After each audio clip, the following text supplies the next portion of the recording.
We make things. We use our hands, minds, and machines to build, to fix, to improve.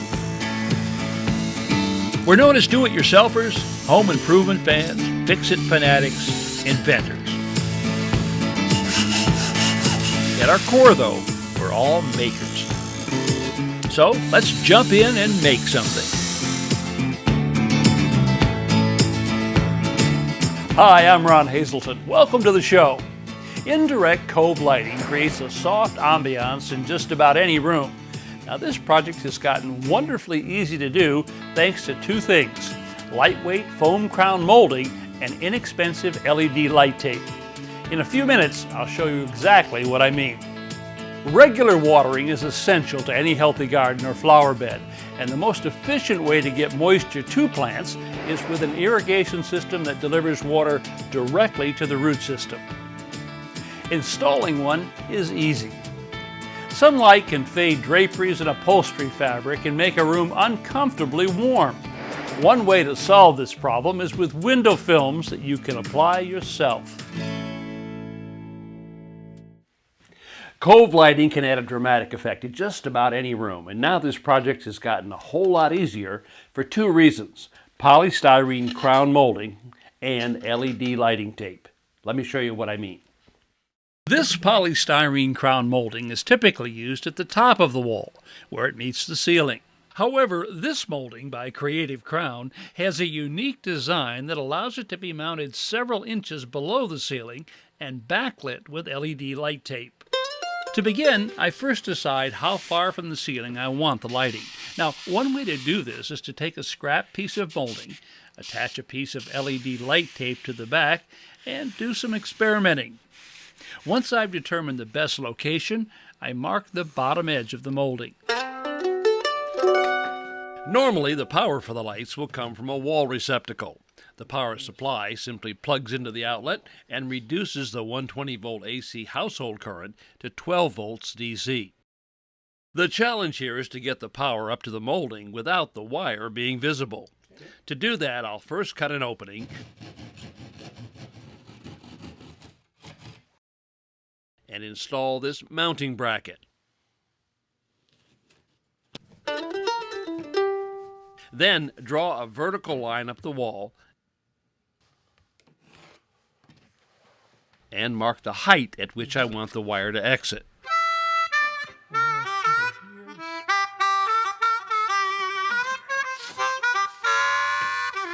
Next, I bore a 1-inch hole in the wall.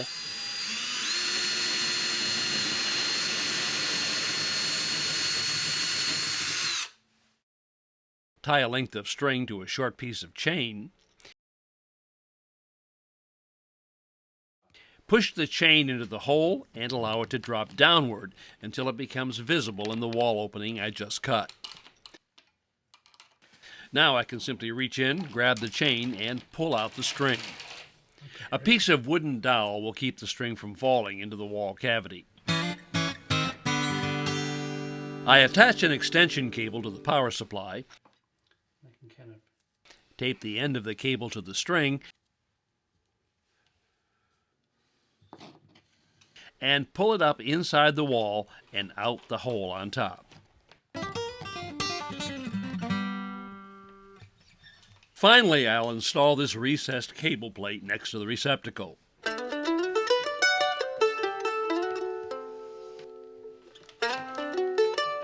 Now I can cut the molding to length and put corner miters on the end. This non-metallic foil tape, commonly used for heating and air conditioning ducts, is being applied to the back of the crown molding to act as a reflector, bouncing the maximum amount of light upward. Now, it's important to use a non-metallic tape here to avoid the possibility of shorting out the LED lighting strip. To position the molding, I measure down the desired distance from the ceiling and make a mark near the end of each wall. Then, drive in a finish nail on one of the marks, loop the end of a chalk line over the nail, pull the line taut, align it with the mark on the other end of the wall, and snap a line. The lightweight polystyrene molding can be attached to the wall with standard painter's caulk, or a high-tack caulk like this one. No fasteners of any kind will be necessary. I just press the molding to the wall, double check the position, and make any necessary adjustment. Then caulk the miters.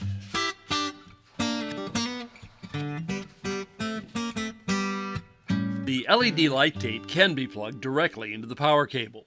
Today, though, I'm going to add this wireless controller between the power cord and the tape that will allow me to operate the lights remotely. Next, I peel off the protective backing from the LED light tape, set it in position inside the molding, and press the tape in place.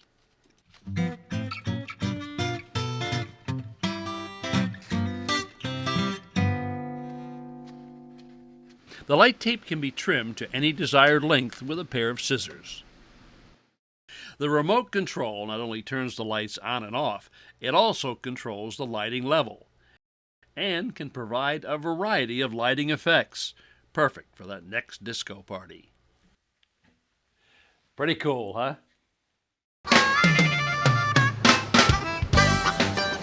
My Washington journey begins in the northwestern corner of the state. Imagine having a home on the beach, looking out from your garden to the Pacific Ocean. Well, that's what Carol Ann and Tom Hyatt enjoy every day from their home in Ferndale, Washington. They've asked me to help them install a garden sprinkler so they can spend less time working on the garden and more time enjoying it. I have the system for them.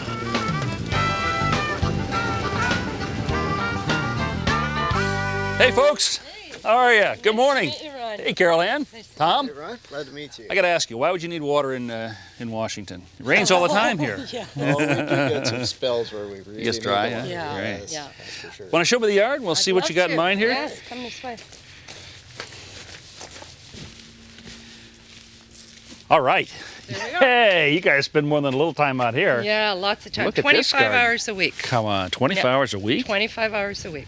The Hyatt's garden really reflects their lives. It sits right on the edge of Loomy Bay, which borders the Loomy Indian Reservation. Carol Ann, an interior designer, has divided it into several gardens that are joined together by paths. Tom is a professional musician with a love of golf. So when he's not touring, he's out on his putting green. So you've got a lot of different kinds of plants here. Yes. You have to hand water a lot of these? Yes. Now for the parts of this that you have to hand water, how long does that take you? Hour and a half. Wow. If it's really dry weather, we might be out here twice, you know. And I want to show to focus on the different applications here because you've got so many different kinds of plants in different situations. But we need to start by connecting to your existing water supply somewhere. Right? Yeah. Okay. After the water supply was hooked up and the basic control system installed, I showed Tom and Carol Ann where they were and how they would work. So guys, here's where we're going to get the water for your irrigation system. You already had this T in line here.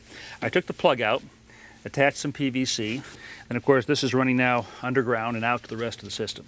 Now at the other end of this, actually, there's something I want to show you. The PVC plastic pipe runs underground to a device that will distribute the water to different sections of the garden. This is it, right here, to what we call a manifold. Each one of these is a valve, and it controls a different area or zone in your lawn. Next, I take Carol Ann and Tom into the garage and show them the brains of the system. Now this is your irrigation system timer. You get a number of controls up here which will tell each of those zones when to come on, when to shut off, and how long to stay on.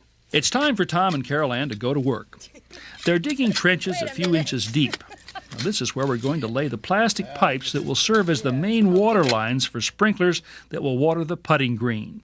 Earlier, we placed these small red flags around the edge of the green to show us the location of the new sprinkler heads.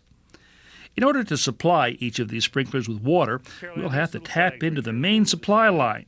That means cutting the pipe and installing branch lines or offshoots. To get this up out of the dirt right here, this is a good trick. Just take a short piece of pipe, lay it across the trench. Okay, Caroline, let's cut this pipe right here. There you go. The quickest way to do this is with an inexpensive plastic pipe cutter. that uses a blade and ratcheting action to easily slice through the pipe. Very nice. All right. In a moment, we'll rejoin the pipes with this T-shaped connector.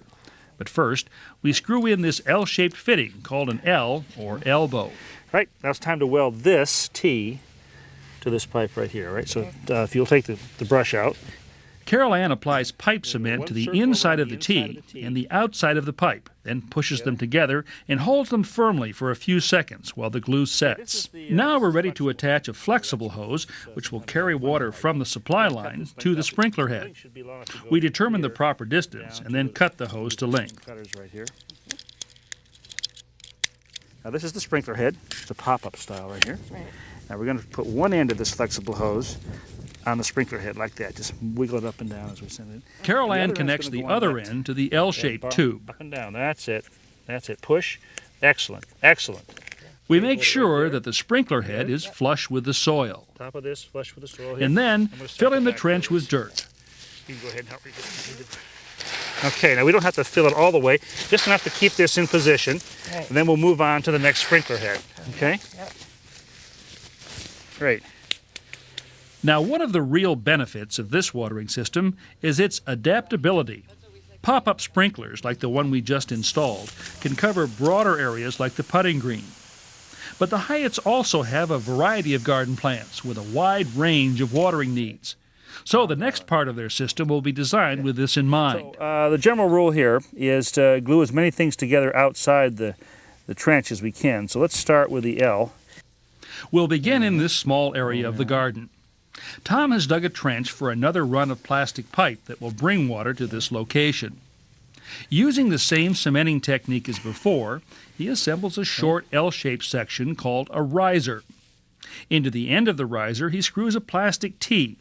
The entire assembly is then attached to the supply line. Now this is called drip tubing. Right. This is what's going to supply the water to all the plants in here. Tom, if you'll plug one end of it into that T, okay, kind of rotate it and then up and down and push it in. Now we're going to run this in a big circle down here, and we're just going to put these stakes over the hose that'll hold it in place just like that, all right? So let's start. I'm going to cut this right here. Once we've laid out enough tubing to encircle this section of the garden, we cut off the excess and insert the end of the tube into the other side of the T, while Carol Ann helps camouflage it. Then, using a punch, we puncture holes in the flexible tubing and attach smaller soaker hoses, which will carry water directly to individual plants. On the end of each soaker hose goes a water emitter. The emitter determines how much water a plant receives and how it's delivered. Some emitters drip water at the base of the plant, while others spray a fine mist onto the foliage. Some spray emitters even have interchangeable heads, each producing a different spray pattern. And it's so tunable to whatever you want to do with the system that I know we're going to just thoroughly enjoy it. As the day came to a close, I knew Tom and Carol Ann could adapt and expand their watering system any way they wished. They wouldn't need me anymore. And there was something else they could get along without. Before you go, and for all the help in putting this system in, I'd like to leave you with something that I'm not going to need anymore. Oh, I guess you won't, will you? Well, I can always use a garden hose, I'll tell you. I don't have irrigation motorhome. All right, guys. Well, thank you. Ron. It's You're been very welcome. great. This was you. fun. Thank you. I learned a lot from this. So how long have you had this lavender bush? in Take here? time to stop and smell the lavender. Isn't that what they say? Then it's back on the road, heading for whatever comes my way. Single-pane windows can be one of the biggest energy wasters in your home. But heat control window film can help change that. To install the film, start by cleaning the glass with a solution of warm water and a few drops of dishwashing detergent. The best and fastest way to remove the soapy water is with a squeegee. Roll out the heat control film on a clean, flat surface. Then measure the width and height of the window glass, add 1 inch to each side, and transfer the dimensions to the window film. Use a sharp utility knife or a pair of scissors and a straight edge to cut the film to size. At one corner, press on strips of cellophane tape to the front and back. Apply a window film application spray to both sides of the film. Then pull the tape strips apart and separate the backing from the film. Spray the window, lift the film by the corners, and place it on the glass. Smooth it out with your hands. Then, using a squeegee that comes with the installation kit, remove any bubbles or wrinkles by moving the squeegee from the center toward the edge.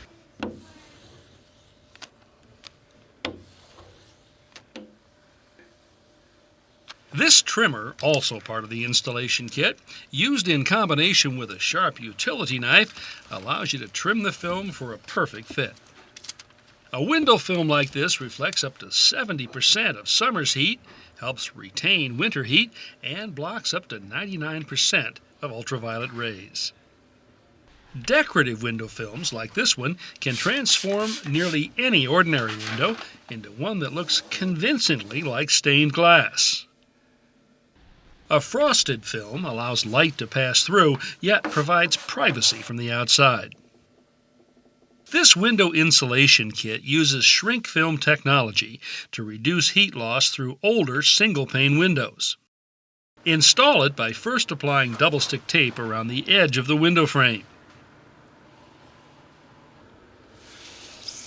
Peel off the backing strip and press the film into contact with the tape. Finally, apply heat using a hairdryer on a high setting. The film shrinks as it gets warm, forming a drum-tight seal that eliminates drafts. Also, the layer of air trapped inside acts as an insulating barrier. Trim off the excess film with a razor blade, utility knife, or scissors, and you're finished. Whether you want heat control, glare control, privacy, or a special effect, there's a window film that can do the job. To view today's projects again and countless more, go to HouseCallsDIY.com. Step-by-step home improvement tips when you need them. I'm Brian Kelsey. Welcome to House Calls. Join us as we tackle some great home projects, as well as look back at favorites from Ron Hazelton on House Calls.